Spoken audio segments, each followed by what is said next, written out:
our next speaker is President of Eritrean Afar Congress. President, Brother Ahmed Youssouf Mohamed devoted decades of defending the right of the indigenous Afar people. Under his leadership, the EANC has significantly expanded the international engagement, bringing the Afar cause before a government, the United Nations, indigenous organizations, academic institutions, and international human rights body.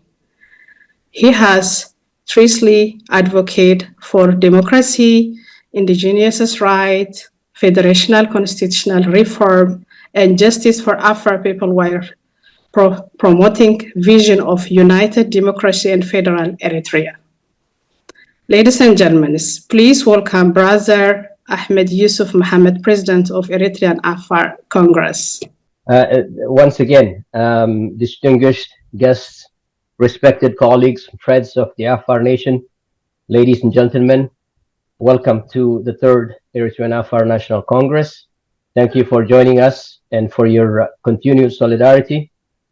This conference reaffirms our vision for democratic, constitutional, and federal Eritrea, founded on constitutional governance, equality, regional self-government, shared governance, human rights, and the rule of law.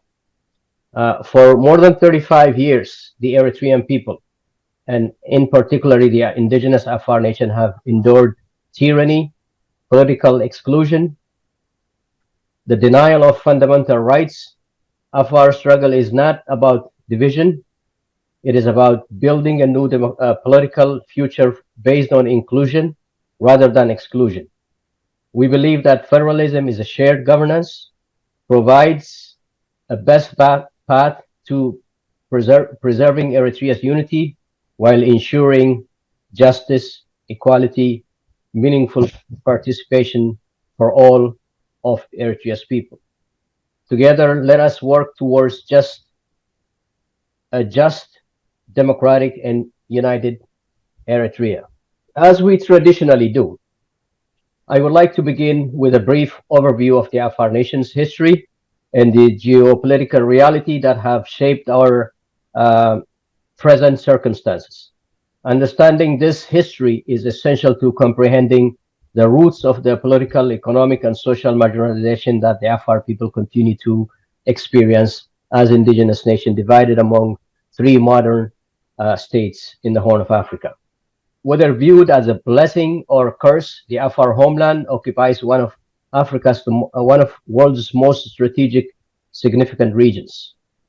It's defined by maritime corridor, over 1,000 kilometers of coastlines encompassing southern Red Sea and the Bab al-Mandab, representing one of the world's most vital maritime routes through which approximately 12 to 15% of global trade, including substantial portion of international energy shipment, flows annually.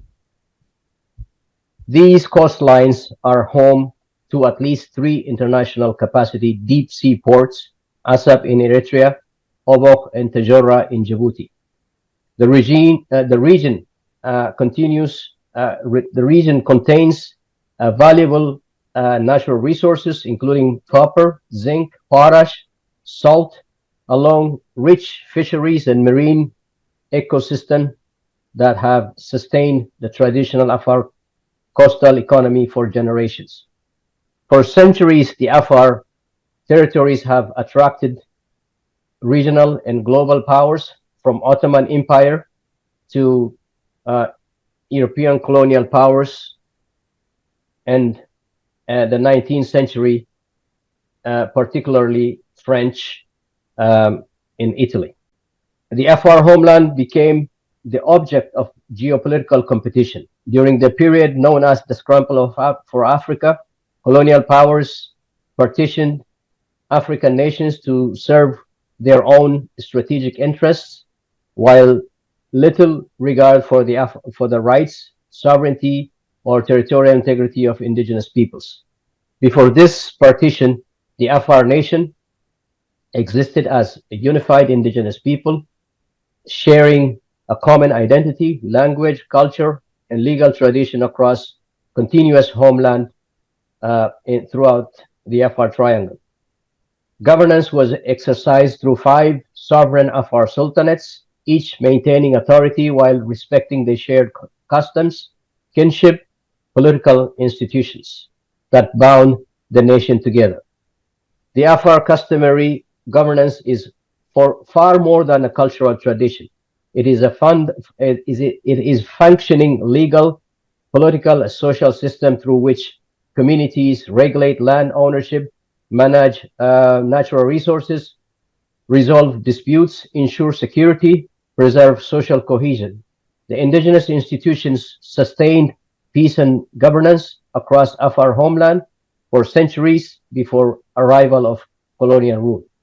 The Afar, the colonial partition shattered this historical unity by dividing the Afar homeland among what we are today, Eritrea, Ethiopia, and Djibouti. The artificial borders imposed during the colonial era fragmented our people, weakened our traditional institution, and laid the foundation for the political, economical, and human rights challenges that continue to confront the Afar nation today. To understand the Afar question, one must recognize that these challenges are not accidental.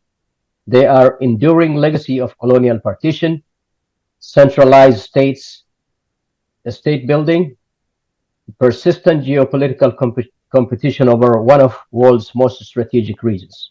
Historically, the colonial powers established their treaties with the Afar sultans, which were subsequently disregarded to facilitate the land encroachment. Between 1862 and 1890, France and Italy progressively expanded their influences through a series of 19 documented conventions, peace treaties, territorial agreements, royal decrees, included with the individual Afar concluded with the individual Afar sultanates and traditional chiefdoms.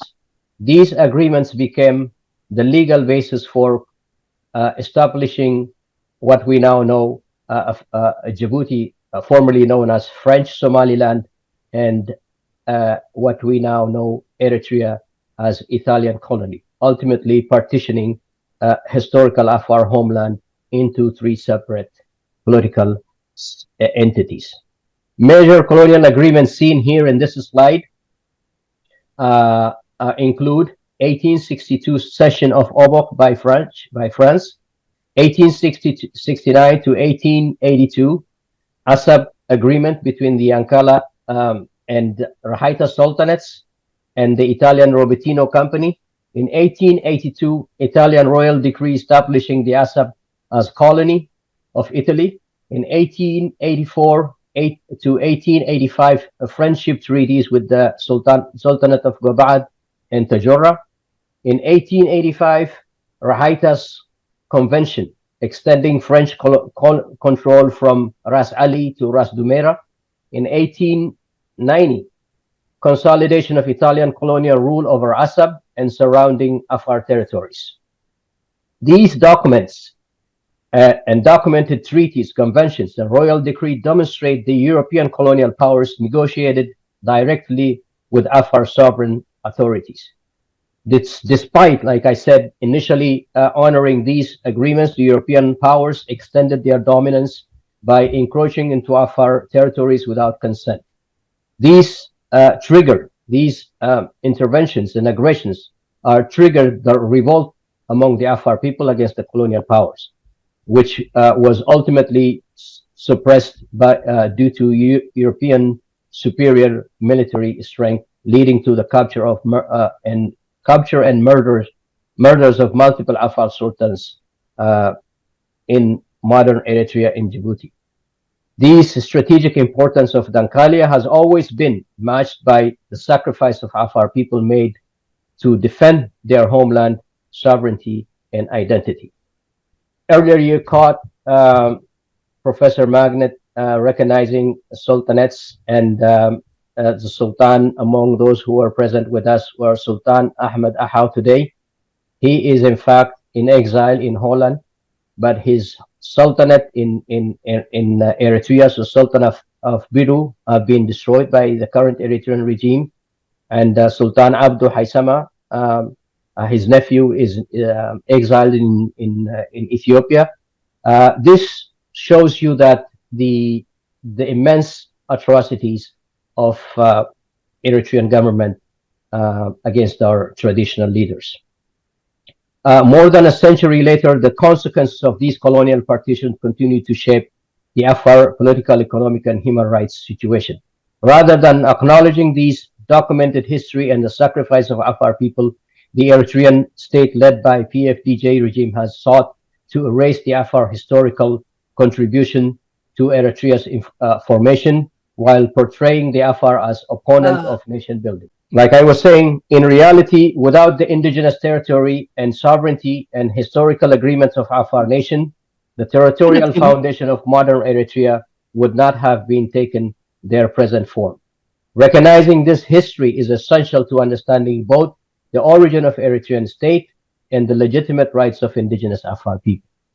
Unfortunately, Eritrea's independence did not end this historical dispossession. It transformed it into a new system of internal colonization. In May of 1991, Eritrea became Africa's 52nd sovereign state, formally achieving independence in 1993 after grueling 30-year liberation struggle that claimed tens of thousands of lives. This watershed moment was expected to usher in a democracy, constitutional government, human rights, equality among Eritrea's diverse national communities, and shared prosperity. Instead, the aspirations of Eritrean people were rapidly eclipsed by military tyranny as the nation transformed into one of the most repressive political systems in the region. The overarching consequences has been the systematic erosion of Eritrea's social fabric and the political, economical, and cultural marginalization of its national communities and indigenous people. For the Afar nation in Dankalia, this experience and these policies represent what we characterize as internal colonization, a deliberate state strategy to dismantle indigenous governance, dispossess communities of their ancestral lands, suppress their identity, and consolidate state control over one of Eritrea's most strategic regions. This system of internal colonization began by weakening the Afar people's identity, culture, and traditional institutions.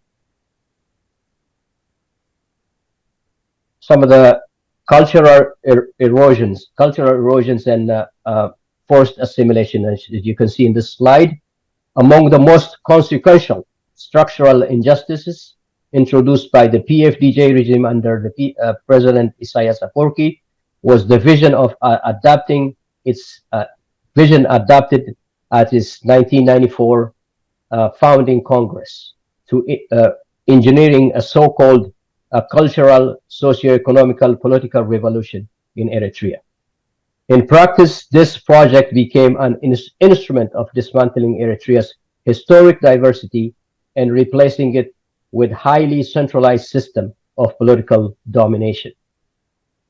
Rather than fostering the vibrant multi-ethnic heritage that constitute Eritrea's strength, the regime has systematically pursued a destructive agenda, erasing cultural identities, engineering forced demographic displacement, and cementing absolute control by ruthlessly subordinating all national communities to the central state apparatus. The regime adopted the doctrine of an all-encompassing single cultural identity, which it calls Hada Hizbi Hada Libi, promoting single national identity largely dominated by majority Tigrinya culture. Under this policy, indigenous institutions, including the Afar Sultanates, Mad'a, the Afar customary law, and traditional communal governance were deliberately marginalized and dismissed as archaic, backward, and outdated. The object was not national unity through diversity, but rather assimilation through centralized control. Once indigenous institutions were weakened, the regime legalized state ownership of Afar ancestral lands, natural resources, effectively completing colonial project for territorial dispossession that began during the European scramble for Africa era. Having achieved the dismantlement of traditional institutions, the regime moved to institutionalize state control over the Afar homeland through the Land Proclamation number 58/1994. The government declared all lands, natural resources, coastal territories to be exclusive property of the state. This legislation effectively extinguished indigenous communal land tenure, transferred ancestral territories to central government control without consultation or compensation paid, and legalized the expropriation of lands that the Afar had governed and protected for centuries. Like I was saying, after legalizing the expropriation of Afar ancestral lands and resources, the regime systematically targeted indigenous leadership capable of resisting these policies. Traditional Afar rulers, clan elders, religious leaders, community representatives, business leaders, pastoralists, fishermen, and human rights advocates were subjected to arbitrary arrest, enforced disappearance, torture, extrajudicial killings, execution, forced into exile. Entire traditional governance structure were dismantled to remove organized resistance and silence indigenous voices. These policies not only terrorized Afar communities, but also triggered the mass displacements of tens of thousands of Afar from Dankalia, severely weakened the institutions that had preserved indigenous self-government, customary law, social cohesion for generations. With indigenous leadership neutralized and state control firmly achieved, the regime transferred Dankalia into a strategic zone for state-led, foreign-backed resource exploitation. Afar communities forcibly removed from strategic coastal areas around Assab and other resource-rich territories, while ports, fisheries, minerals, and potash reserves were developed without free, prior, and informed consent of indigenous population. The strategic lands were allocated to foreign governments, investors, and multinational mining corporations, while the Afar were excluded from decision-making, ownership, and economic benefits. Deprived of access to their ancestral land, fishing grounds, grazing areas, traditional livelihood, thousands of Afar families were forced into poverty, displacement, exile, with many becoming refugees in neighboring countries. Together, these policies reveal a deliberate pattern of internal colonization, dismantling indigenous governance, removing the people from their ancestral homeland, transferring control of land and strategic resources to the state and external actors. The object was not merely a political control, it was a transformation of Dankalia without the Afar people. These policies of persecution, displacement, and dispossession ultimately drew the attention of international community and the United Nations Human Rights Mechanism. So the Afar made their case known, thanks to the tirelessly defending the Afar people's rights, like Madahaba, like Professor Joseph Magnet and Warren Creeds. Afar traditional leaders have made their case known to the international community. As the scale of persecution intensified, the Afar people made conscious decision to bring their case before international community. With our communities under attack, our social fabric being systematically displayed, dismantled, silence was no longer an option for us. For more than 2 decades, thousands of Afar elders, refugees, survivors, community leaders from Ethiopia, Djibouti, Yemen, and diaspora inside Dankalia documented eyewitness testimonies of mass killing, enforced disappearance, forced displacement, land confiscation, and the destruction of indigenous Afar livelihood. And this work could not have been achieved without, like I said, Professor Joseph Magnet, who is present with us. We are deeply, deeply grateful for your contribution to bring in this case to the international community. So these the people like Professor Magnet and others of our traditional leaders have submitted extensive evidence of to successive United Nations Special Rapporteurs, Commission of Inquiry, and other human rights mechanisms. We remain deeply grateful for their principled leadership and commitment to justice. So successive UN investigators, as you can see from my screen here, in 2013, the UN Special Rapporteur Sheila Keterwood reported that the Afar were subjected to extrajudicial killings, enforced disappearance, torture, rape, and destruction of their traditional livelihood and business.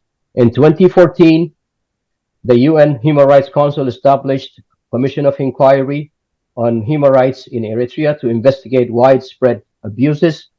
From 2014 to 2016, the Commission of Inquiry documented killings of the Afar civilians, reports of mass murder, forced disappearance, forced displacement, destruction of indigenous livelihood, concluded that Eritrean officials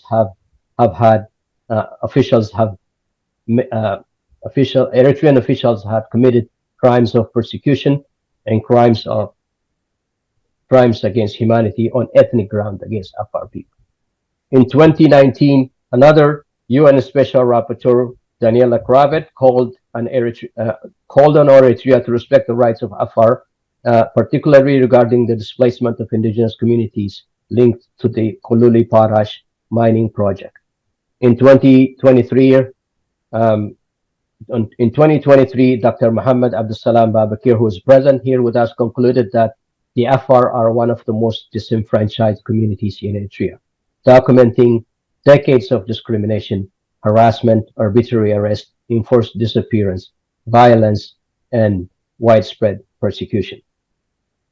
Like I said, these findings were not a political opinion.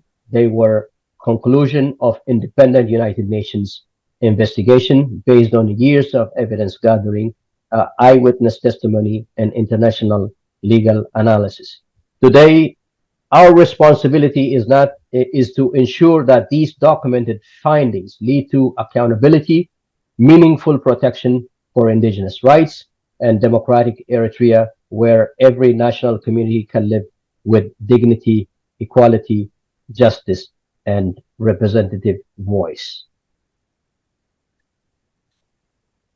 This brings me to what we have been able to achieve as an organization while documenting crimes against humanity and humanity is essential for accountability. Our mission extends beyond exposing injustice. We are equally committed to building political, diplomatic, and institutional foundation for democratic future. It is in this spirit that I would like to highlight the major achievement of the Eritrean Afar National Congress since our last Congress. Despite operating under extraordinary difficult political and security conditions, the Eritrean Afar National Congress has continued to grow as a credible and respected voice for Afar people through sustained diplomacy, strategic international partnership, principled advocacy. We have elevated the Afar cause into regional and global agendas while strengthening our movement, expanding our presence, and advancing the struggle for justice, self-government, and a democratic federal Eritrea. Over the past several years, EANC has played leading role in documenting human rights violations, as mentioned earlier. We have strengthened advocacy for indigenous rights, ancestral lands, self-government, a free and prior informed consent, FPIC.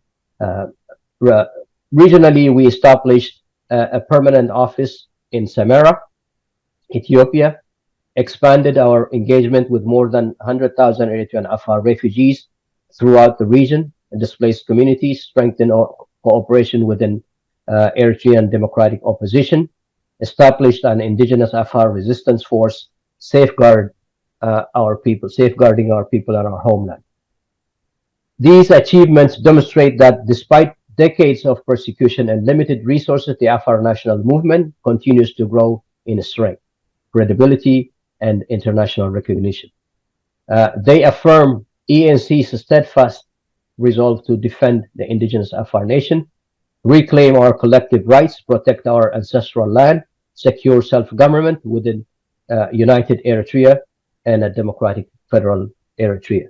The question before us is no longer simply what we have accomplished, but what future we seek for Afar people and for Eritrea as a whole. Now, having examined our history and the suffering of our people, we now turn to solutions. The EANC does not seek division or secession from Eritrea. Our vision is united, democratic, decentralized federal Eritrea. Afar seek internal self-determination, the internationally recognized rights of indigenous people to govern their own affairs within existing state boundaries. Our Congress theme emphasizes this vision: unity through federalism, equality through self-government, democracy through shared governance.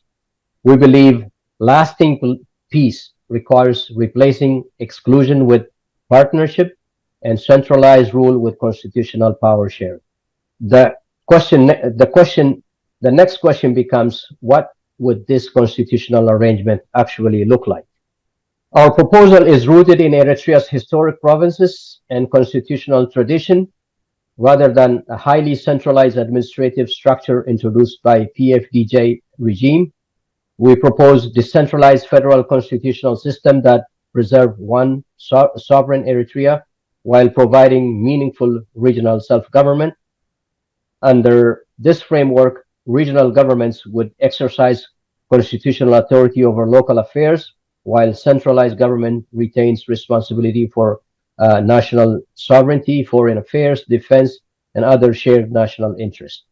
Within this constitutional reform framework, Dankalia would become an autonomous indigenous Afar state, exercising internal self-government, not independence, with a constitutionally recognized indigenous institution working along state institutions. Around the world, the successive multinational democracies use federalism to accommodate diversity, protect minority and indigenous rights, and ensure that decisions affecting local communities are made within meaningful local participation.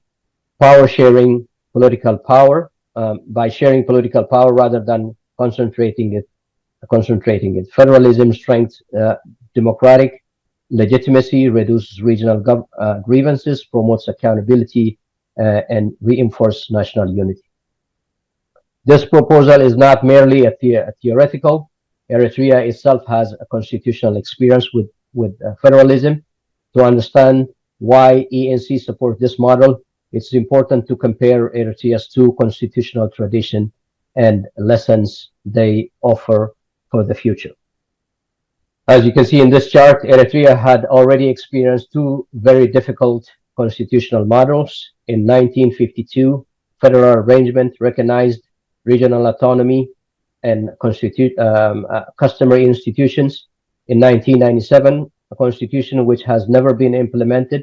It is instrumental framework. Its instrumental framework reinforces highly centralized state, concentrating political power in the hands of PFDJ and the President Isaias Afwerki. Indigenous rights disappeared, regional authority disappeared, local participation disappeared, The EANC proposed learning from Eritrea's constitutional history, not repeating the mistakes of excessive centralization. Our constitutional vision restores, replace, replace centralized rule with the democratic federal constitutional order that balances national unity with meaningful regional self-government, recognition of indigenous peoples, customary institutions, regional authority, ensuring that every national community has an equal voice in governing the country. We support equitable sharing of political power, natural resources, and economic opportunities so that all regions contribute to and benefit from Eritrea's development. Why do we believe federalism offers a better future? Because more than 3 decades of excessive centralizations have produced exactly the opposite of unity: political exclusion, regional grievances, and erosion of trust between the states and its people. Federal democratic systems offer a constitutional pathway to forward justice, stability, lasting national reconciliation. Today, I would like to emphasize that our proposal is not about choosing between Eritrea's sovereignty and the rights of indigenous people, indigenous Afar people. It is about reconciling and strengthening both. The three realities define Eritrea today. First, Dankalia occupies one of the world's most strategic geopolitical regions, encompassing southern Red Sea, the Bab el-Mandab Strait, the port of Assab, and significant natural resources. Second, decades of highly centralized governance have produced indigenous dispossession, political exclusion, and what we have described as internal colonization. Third, constitutional federalism offers peaceful, democratic, and durable solution that addresses these structural problems while preserving national unity.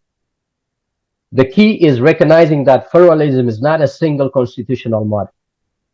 I'm sure experts like Professor Magnet and constitutional design around the world would acknowledge those benefits and deficiencies.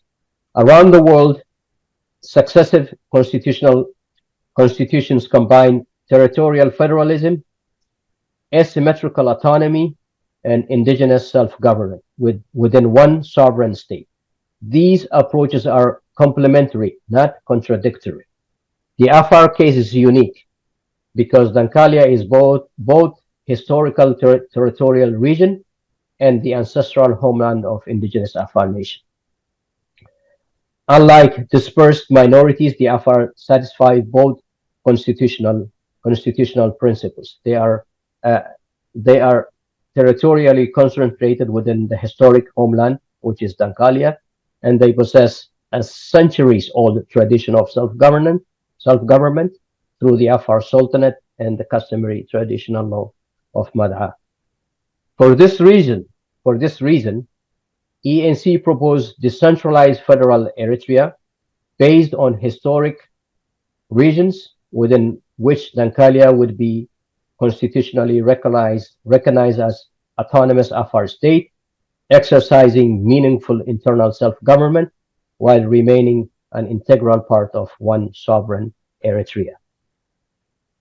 Our proposal, therefore, reconciles two equally important constitutional principles, which is protecting Eritrea's sovereignty and territorial integrity, protecting indigenous Afar's people's right to internal self-government, land, culture, and participation in decision of affecting their homeland. These principles reinforce one another rather than compete with one another. A state that protects its indigenous people, respect diversity, share power fairly is ultimately stronger, more legitimate, and more stable than one built on excessive centralization. Achieving this vision requires broad partnership for beyond the Afar community.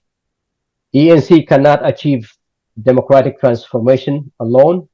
We call upon all Eritrean democratic organizations to build a broad constitutional coalition.